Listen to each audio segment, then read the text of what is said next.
Nuestro Padre Jesús Nazareno, sinasamba ka namin, pinipintuho ka namin, aral mo ang aming buhay at kaligtasan.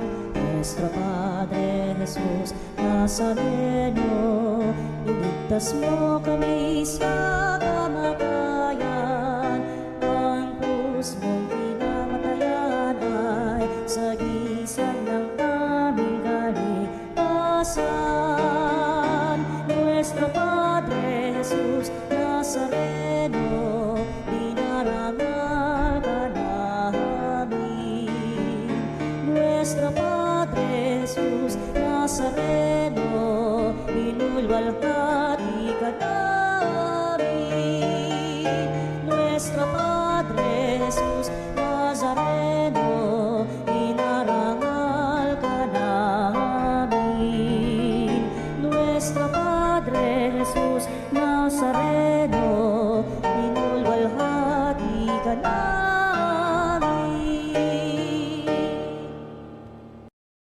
Bayan, magsiyawit na bayan, inagpala ka, dakilang biyayang pangako niya, suminay ka. Tayo po ay nagkakatipon-tipon sa ngalan ng Ama at ng Anak at ng Espiritu Santo. Amen. Ang pagpapala ng ating Panginoong Jesucristo, ang pag-ibig ng Diyos Ama at ang pakipagkaisa ng Espiritu Santo naway sumainyo lahat. At sumayo rin. Mga kapatid, aminin natin ang ating mga kasalanan upang tayo maging marapat gumanap sa banal na pagdiriwang. Inaamin ko Sa makapangyarihang Diyos at sa inyo mga kapatid, na lubha akong nagkasala sa isip, sa salita, sa gawa, at sa aking pagkukulang. Kaya sinasamo ko sa mahal na Birheng Maria, sa lahat ng mga anghel at mga banal, at sa inyo mga kapatid, na ako'y panalangin sa Panginoong ating Diyos. kawan tayo na makapangyarihan Diyos. Patawarin tayo sa ating mga kasalanan at patubayan tayo sa buhay na walang hanggan. Amen. Panginoon, kaawaan mo kami. Panginoon, kaawaan mo kami. Kristo, kaawaan mo kami. Kristo, kaawaan mo kami. Panginoon, kaawaan mo kami. Panginoon, kaawaan mo kami. Manalangin tayo. Ama naming makapangyarihan, ang langit at lupa'y iyong pinamamahalaan. Dinggin mo ang pagluhog ng iyong sambayanan at pagkalooban mo kami ng kapayapaan araw-araw. Sa pamamagitan ni Jesucristo, kasama ng Espiritu Santo, magpa sa walang hanggan. Amen. Pagbasa mula sa unang aklat ni Samuel. Noong mga araw na iyon, matapos mapatay ni David si Goliath, nagbalik na si Haring Saul at ang kanyang mga tauhan. Sa bawat bayang madaanan nila, sinasalubong sila ng mga kababaihan na umaawit at sumasayaw sa saliw ng mga pandereta at alpa. Ganito ang kanilang awit. Libo-libo ang pinatay ni Saul. Ang kay David naman ay 10,000. Nagalit si Saul at naisaloob niya. Kung sinasabi nilang 10,000 ang pinatay ni David at ako'y libo-libo lang, kulang na lamang ay siya ang kilalanin nilang hari. At mula noon, naging mainit na ang mata niya kay David. Minsan, nasabi ni Saul kay Jonathan at sa kanyang mga tauhan ang balak niyang pagpatay kay David. Mahal ni Jonathan si David, kaya sinabi niya rito ang balak ng kanyang ama. Ang sabi niya, "Binabalak kang patayin ng aking ama. Bukas ng umaga, magtago ka sa isang lugar. Yayayain ko naman ang aking ama sa may pinagtataguan mo at kakausapin ko tungkol sa iyo. Pagkatapos naming mag-usap, sasabihin ko agad sa iyo ang anumang sasabihin niya. Kinausap nga ni Jonatan ang kanyang ama tungkol kay David. Ama, bakit ibig ninyong patayin si David gayong wala namang ginagawang masama sa inyo? Hindi ba't pinakikinabangan ninyo siyang mabuti? Ipinain niya ang kanyang buhay nang harapin niya si Goliath at niloob naman ng Panginoon na magtagumpay siya para sa Israel. Alam ninyo ito at inyo pang ipinagdiwang. Bakit ninyo siya papatayin gayong wala siyang kasalanan? Dahil dito, nagbago ng isip si Saul. Sinabi niya, naririnig ng Panginoon, hindi ko na siya papatayin. Ang sagot na ito ng hari ay sinabi naman ni Jonatan kay David. Isinama pa siya ni Jonatan sa hari at tulad ng dati, pinaglingkuran niya ito. Ang salita ng Diyos. Salamat sa Diyos. May tiwala ako sa Diyos, hindi ako matatakot. May tiwala ako sa Diyos, hindi ako matatakot. Maawa ka, Panginoon, ako'y iyong kahabagan. Lagi akong inuusig, nilulusob ng kaaway. Nilulusob nila ako, walang likat maghapunan. O kay rami nilang ngayong sa akin ay lumalaban. May tiwala ako sa Diyos, hindi ako matatakot. Ang taglay kong suliranin, nababatid mo ng lahat. Pati mga pagluha ko'y may talaan ka ng ingat. Kung sumapit ang sandaling ako sa iyo ay humibig, ang lahat ng kaaway ko ay tiyak na malulupig. Pagkat aking nalalamang, Diyos ang nasa aking piling. May tiwala ako sa Diyos, hindi ako matatakot. May tiwala ako sa Diyos, pangako niya'y iingatan. Pupurihin ko ang poon sa pangakong binitawan. Lubos akong umaasa at may tiwala ko sa Diyos. Kung tao ring katulad ko, hindi ako matatakot. May tiwala ako sa Diyos, hindi ako matatakot. Ang anumang pangako ko'y dadalhin ko sa iyo, O Diyos. Ang ahin ng pasalamat ay sa iyo ihahandog. Pagkat ako ay niligtas sa bingit ng kamatayan, iniligtas mo rin ako sa ganap na katalunan. Ako ngayon ay lalakad sa harapan mo, O Diyos. Nataglay ko ang liwanag na ikaw ang nagdulot. May tiwala ako sa Diyos, hindi ako matatakot.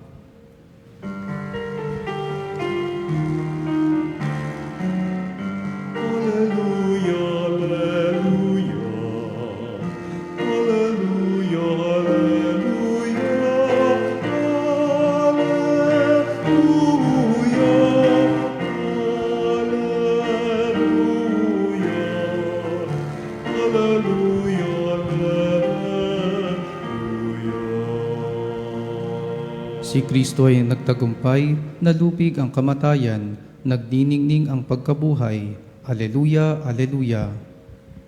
Sumainyo ang Panginoon. At sumayo rin, Ang mabuting balita ng Panginoon ayon kay San Marcos. papuri sa iyo, Panginoon. Noong panahong iyon, umalis si Jesus at ang kanyang mga alagad at nagpunta sa tabi ng lawa. Sinundan siya ng maraming taong buhat sa Galilea. Nagdatingan din naman ang mga napakaraming tao mula sa Judea, sa Jerusalem, sa Idumea, sa ibayo ng Jordan, at sa palibot ng Tiro at Sidon, nang mabalitaan nila ang lahat ng ginawa ni Jesus. Nagpahanda si Jesus sa kanyang mga alagad ng isang bangkang magagamit niya upang hindi siya maipit ng mga taong dumaragsa. Marami na siyang pinagaling, kaya't pinagdumugan siya ng lahat ng may sakit upang mahipo man lamang nila. Bawat inaalian ng masamang espiritu na makakita sa kanya ay nagpapatira pa sa harapan niya at sumisigaw, "Ikaw ang anak ng Diyos." At mahigpit silang pinagbawalan ni Jesus, ayaw niyang ipasabi kung sino siya. Ang mabuting balita ng Panginoon. Pinupuri ka namin, Panginoong Heso Kristo.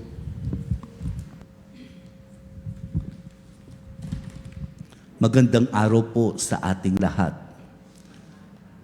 Sa ating mga pagbasa ngayong araw, malinaw na pinapakita ng mga salita ng Diyos kung paano ang inggit at takot ay sumisira sa puso, samantalang ang pagtitiwala sa Diyos ay nagliligtas at nagbibigay buhay. Sa unang pagbasa mula sa aklat ni Samuel, nakita natin ang unti-unting pagbabago ng puso ni Haring Saul. Mula sa pagiging masaya at kontento, siya'y nilamon ng inggit nang marinig niyang umaawit ang mga tao. Libo-libo ang pinatay ni Saul, ang kay David naman ay 10,000. Mula noon, nagkaroon ng takot si Saul kay David. Ang dating pinahiran ng Diyos ay naging alipin ng sariling insecurities.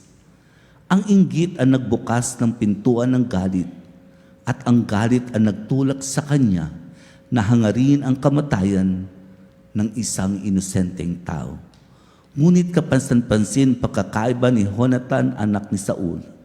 Sa halip na mainggit, pinili niyang umibig at magtanggol.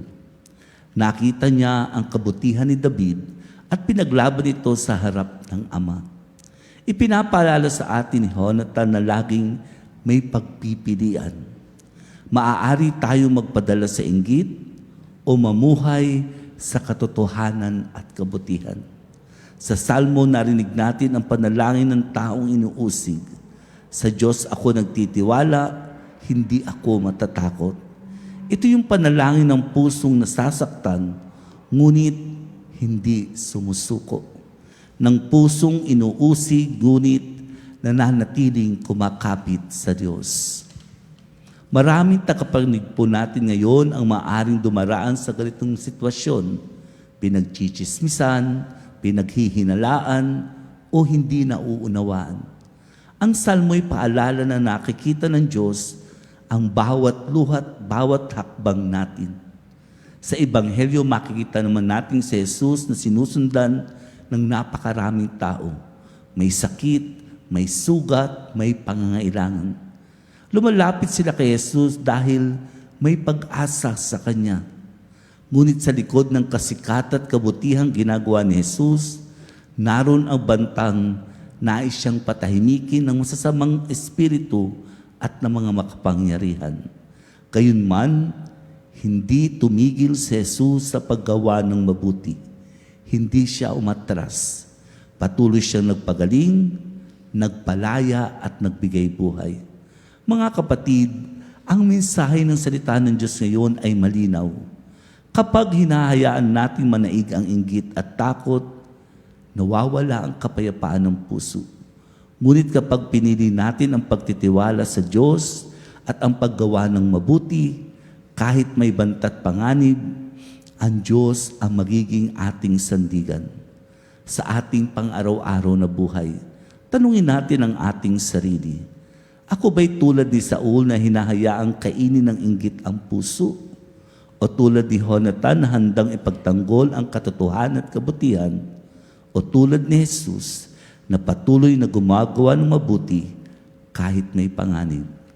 Sa mga nakikinig po ngayon sa Radio Veritas, naway maging paalala ang araw na ito na ang kabutihan ay laging mas makapangyarihan kaysa inggit. At ang pagtitiwala sa Diyos ay lagi nagdudulot ng kapayapaan. Sa huli, piliin natin ang Diyos. Piliin natin ang kabutihan at sa lahat ng pagkakataon, sabihing buong pagtitiwala, sa Diyos ako nagtitiwala, hindi ako matatakot. Amen.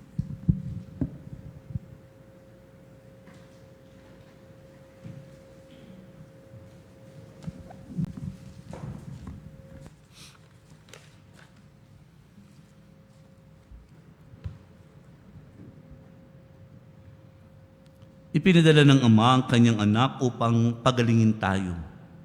Manalig tayo na hihilumin niyan ang ating buong pagkatao, katawan at kaluluwa. Manalangin tayo sa Kanya sa pamamagitan ng kanyang anak at ating pong itutugon, Panginoon, dinggin mo ang aming panalangin. Panginoon, dinggin mo ang aming panalangin. Ang simbahan sa pamamagitan ng kanyang mga namumuno Naway may tapang na harapin at pasanin ang bigat at hamon ng palagi ang pagbabago at pagbabalik loob. Manalangin tayo sa Panginoon. Panginoon, dinggin mo ang aming panalangin. Sa mga taong nangangailangan ng tulong, naway huwag nating isara ang ating puso. Bagkus, higit na maging aktibo tayong lahat na makibahagi sa gawain ni Kristo ng pagpapagaling at pagbabalik loob. Manalangin tayo sa Panginoon. Panginoon, dinggin mo ang aming panalangin. Ang mga nag-aalaga ng mga may sakit, naway huwag silang mapagod at higit pa nilang silang bigyan ng personal na atensyon at paggalang. Manalangin tayo sa Panginoon. Panginoon, dinggin mo ang aming panalangin. Ang mga taong mayroong sakit na walang lunas at walang angkop na gamot, naway palakasin sila ng kanilang pananampalataya sa Diyos. Manalangin tayo sa Panginoon. Panginoon, dinggin mo ang aming panalangin. Sa mga pumanaw na, dalisayan nawa sila ng pagpagaling ng pag-ibig ng Panginoon. Manalangin tayo sa Panginoon. Panginoon, dinggin mo ang aming panalangin. Sa ilang sandali ng katahimikan, ipanalangin natin ang kagalingan at natatanging kahilingan ng ating mga Eucharistic advocates.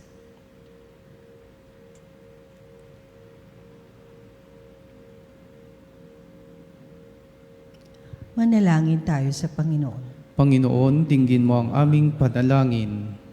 Diyos ng mga buhay, tulungan mo kami maipagpatuloy ang gawain ni Jesus na magbasbas at magpagaling upang tunay naming maipahayag sa lahat na mabuting balita ang kanyang ebanghelyo. Hiniling namin to sa pamamagitan ni Kristong aming Panginoon. Amen.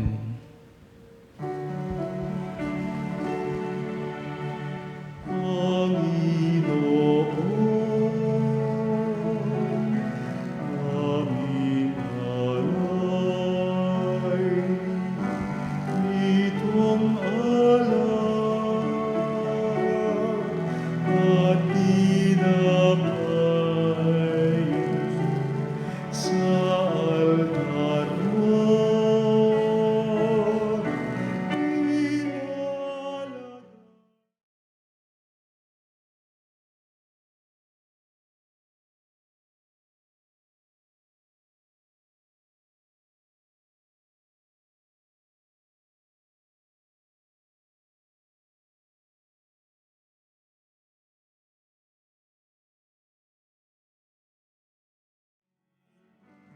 Bawat galak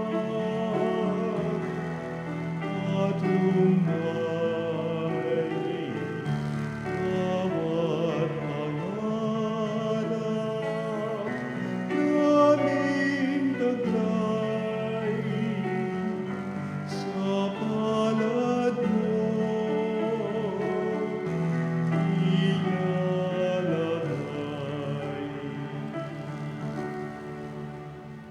Manalangin kayo mga kapatid upang paghahain natin kalugdan ng Diyos amang makapangyarihan. Tanggapin nawa ng Panginoon itong paghahain sa iyong mga kamay sa kapurihan niya at karangalan sa ating kapakinabangan at sa buong sambayanan niyang banal. Ama naming lumikha, ipakalob mong marapat na ganapin ang banal na paghahain sapagkat tuwing pinagdiriwang ang alaala ng anak mong nag-alay. Ang pagliligtas niya sa tanan ay nangyayari upang aming pakinabangan sa pamamagitan niya, kasama ng Espiritu Santo, magpas sa walang hanggan. Amen. Sumainyo ang Panginoon. At sumayo rin, Itaas sa Diyos sa inyong puso at diwa. itinaas na namin sa Panginoon. Pasalamatan natin ang Panginoong ating Diyos. Marapat na siya ay pasalamatan. Ama naming makapangyarihan, tunay ngang marapat na ikaw ay aming pasalamatan. Sa iyong paglingap at kagandahang loob, ang tao'y nilikha mo at pinangangasiwa sa sansinukob. Sa hangad mong siya'y wastong lubos, siya'y pinagdusa mo sa kanyang pagtalikod. Sa iyong paggiliw, iyong pinahintulot na makabalik siya sa pamamagitan ni Kristo Jesus. Kaya kaisa ng mga anghel na nagsisiawit ng papuri sa iyo nang walang humpay sa kalangitan, kami nagbubunyi sa iyong kadakilaan. Santo, Santo, Santo, Panginoong Diyos makapangyarihan, napupuno ang langit at lupa, kalwalhatian mo. Hosana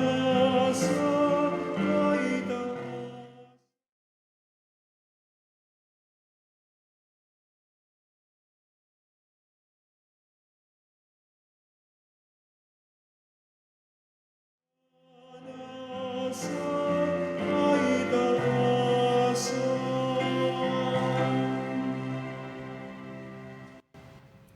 Ama naming banal, ikaw ang bukal ng tanang kabanalan. Kaya't sa pamamagitan ng iyong Espiritu, kayo mong banal ang mga kaloob na ito upang para sa amin maging katawan at dugo ng aming Panginoong Hesukristo. Bago niya pinagtiis ang kusang loob na maging handog, hinawakan niya ang tinapay. Pinasalamatan kaniya, pinaghati-hati niyon, iniabot sa kanyang mga alagad at sinabi, tanggapin niyong lahat ito at kanin, ito ang aking katawan na ihahandog para sa inyo.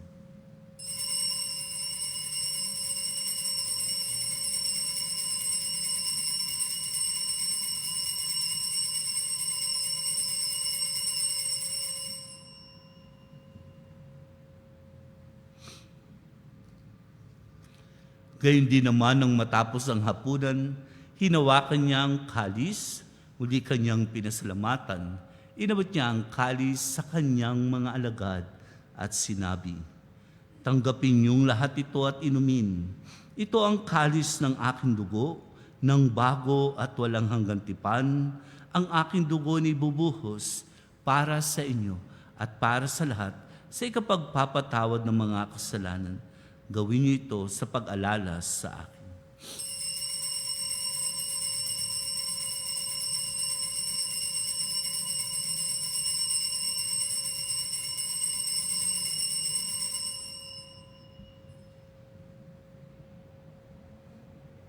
Ipagbunyi natin ang misteryo ng pananampalataya. Si Kristo ay gunitain, sarili ay inihain.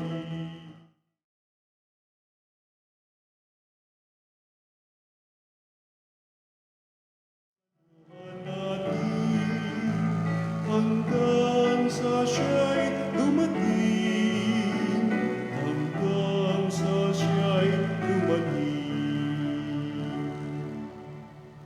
Ama, ginagawa namin ngayon ang pag-alala sa pagkamatay at muling pagkabuhay ng iyong anak. Kaya't inaalay namin sa iyo ang tinapay na nagbibigay buhay at ang kalis na nagkakaloob ng kaligtasan. Kami nagpapasalamat dahil kami yung minarapat na tumayo sa harap mo para maglingkod sa iyo. Isinasamo namin kami magsasalo-salo sa katawan at dugo ni Kristo ay mabuklod sa pagkakaisa sa pamamagitan ng Espiritu Santo. Ang malingapin mong simbahang laganap sa buong daigdig. Puspusin mo kami sa pag-ibig, kaisa ni Leon na aming Papa at ni Elias na aming Obispot ng Tanang Kaparian. Alalahanin mo rin ang mga kapatid naming nahinglay na may pag-asang sila'y muling mabubuhay, gayon din ang lahat ng mga pumanaw.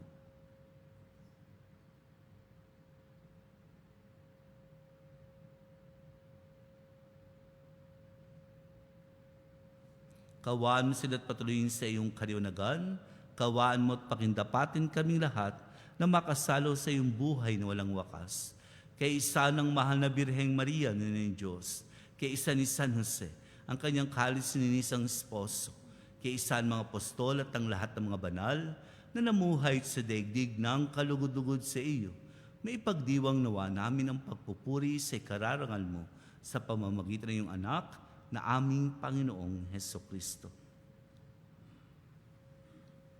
Sa pamamagitan ni Kristo, kasama niya at sa Kanya, ang lahat ng parangal at papuri ay sa iyo, Diyos amang makapangyarihan, kasama ng Espiritu Santo, magpa sa walang hanggan.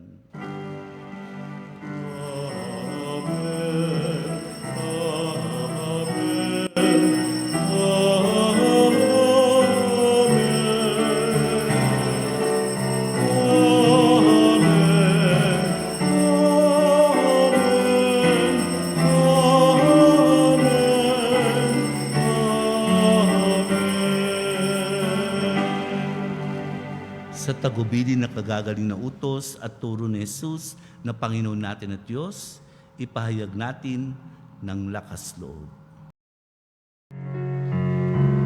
Ama namin, sumasalangit ka, sambahin ang ngalan mo, mapasa amin ang kaharian mo, sundin ang loob mo, dito sa lupa, para lang sa langit. Bigyan mo kami ngayon ng aming kakanin sa araw-araw.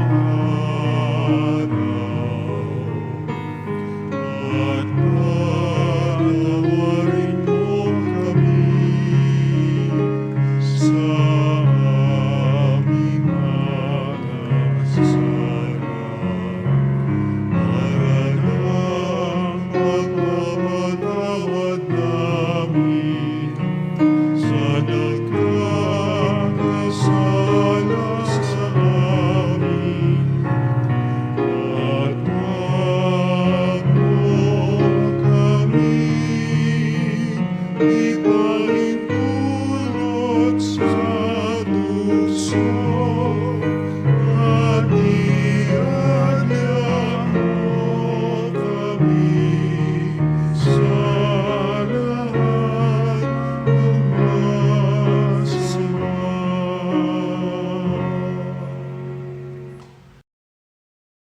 Hinihiling namin kami adya sa lahat ng masama, pagkalooban ng kapayapaan araw-araw, iligtas sa kasalanan at ilayo sa lahat ng kapahamakan. Samantalang aming pinananabikan ang dakilang araw ng pagpapahayag ng tagapagligtas namin si Jesucristo. Sapagkat iyo ang kaharian at ang kapangyarihan at ang kapurihan, magpakilanman. Amen. Panginoong Jesucristo, sinabi mo sa iyong mga apostol, kapayapaan ang iniwan ko sa inyo, ang aking kapayapaan ang ibinibigay ko sa inyo. Tunghayan mo ang aming pananampalataya, huwag ang aming mga pagkakasala. Pagkalooban mo kami ng kapayapaan at pagkakaisa ayon sa iyong kalooban, kasama ng Espiritu Santo, magpa sa walang hanggan. Amen. Ang kapayapaan ng Panginoon ay laging sumainyo. At sumayo rin. Magbigayin po tayo ng kapayapaan sa bawat isa.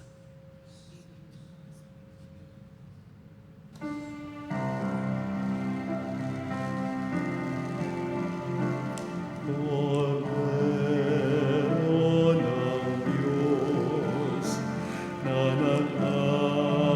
nag-aalis ng mga kasalanan ng mundo,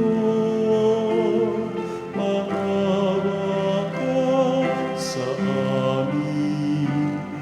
Cordero ng Diyos na nag-aalis ng mga kasalanan ng mundo, maawa ka sa amin.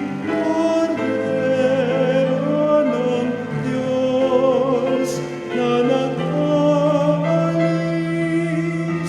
ng mga kasalanan ng mundo, ipagkaloob mo ninyo.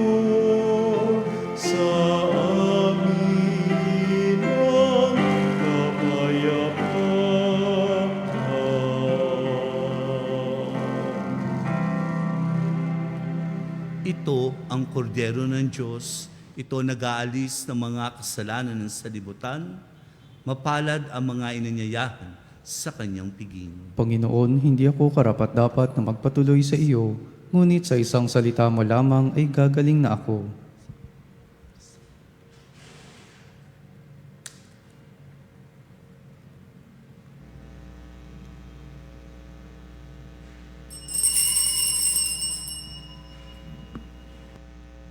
Mga kapanalig, ating dasalin ang komunyong espiritual. O Jesus, nananalig ako sa pananahan mo sa kabanal-banalang sakramento. Minamahal kita higit sa lahat at hangad ka ng aking kaluluwa. Hindi ko man matatanggap ngayon ang iyong katawan at dugo, inaasahan ko na patuloy kang mamumuhay sa aking puso. Naniniwala ako na narito ka at kaisa ka ng aking buong pagkatao. Huwag mong ipahintulot na mawalay ako sa iyo. Amen. Panalangin sa karangalan ng Nuestro Padre Jesus Nazareno. O Jesus Nazareno, katamis-tamisan naming manunubos, sa harap mo ngayon naririto kami't nangangayupapa at nagsisisi ng taos-puso sa aming pagiging walang turing sa iyo at paglimot sa di mabilang na mga biyaya mo, lalong-lalo na yaong mahalagang biyaya ng pagtutubos. Dinaramdam namin at pinagsisisihang labis, Panginoon ko, ang pagkakasala namin sa iyo.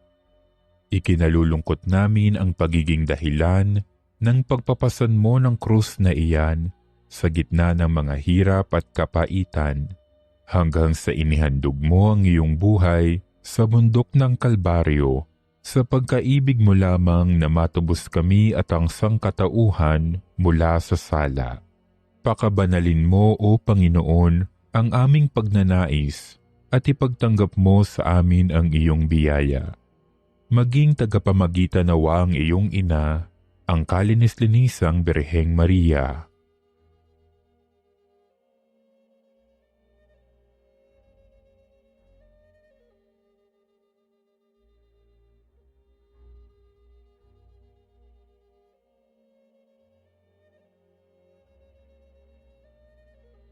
Ama naming makapangyarihan, niloob mong akuin ang iyong anak, ang krus at kamatayan, upang ang sangkatauhan ay matubos at mabuhay.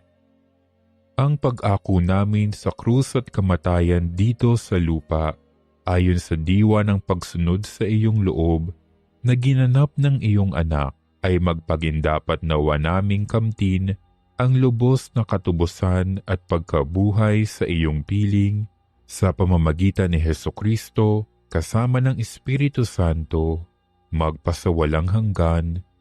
Amen.